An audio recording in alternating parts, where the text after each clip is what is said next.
First tonight, we are hearing from a law enforcement expert after charges were announced against a Michigan State police sergeant in connection with the death of Samuel Sterling. The decision came hours after the Kent County prosecutor said a deputy would not be charged in connection to Riley Doggett's death. News 8's Megan Bunchman joins us now with what an expert had to say about each law enforcement officer's actions. In both of these police chases, law enforcement vehicles were used to pursue their respective suspect. Police officers are not taught to chase people in cars. I think he made a bad choice right off the bat.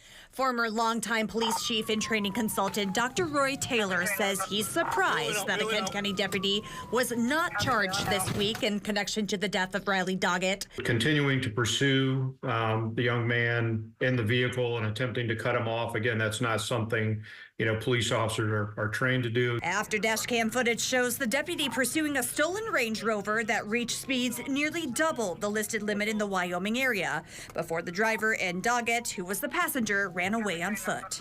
Bailing out. As the deputy attempted to cut off Doggett in a parking lot, the cruiser's front wheel clipped Doggett and pulled him to the ground. These actions were willful, they were wanton, and they were negligent when you look at the police standards and police policies that are pretty much uniform all across the country. Policies like not using a car as a means to trap a fleeing suspect and stopping a chase altogether if and when the public is at risk. I think they both used very poor judgment, and again, they acted outside of the scope of their training, and they acted outside the scope of their department policies. And it may be the policies don't address this, but it's impossible for a policy manual to address every possible scenario, and that's where we hope that our officers use good judgment, and when they get in these situations. While Trooper Brian Keeley was charged for using his unmarked vehicle in a similar manner as he attempted to stop Samuel Sterling. A reasonable person would understand that if I hit somebody with my car and kill them, I'm going to be criminally charged.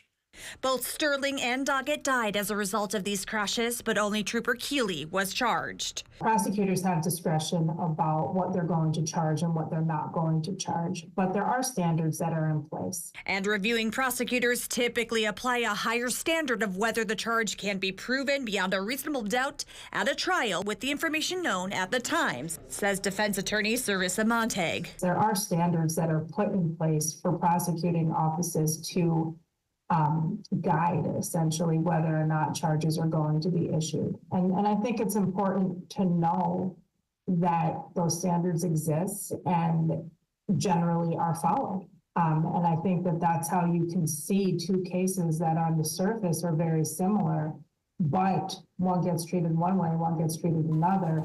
And most often it's because the standards that they're using to review the cases lead to different conclusions. The attorney who's representing Samuel Sterling's family applauded the AG's decision today. Ben Crump said in a statement, quote, "These charges should serve as a stark warning to law enforcement that their actions have consequences, especially when those actions, which we see all too often, take another life. With each ounce of justice, we move closer to equitable policing and a world with fewer tragedies like the one that ended Samuel's life."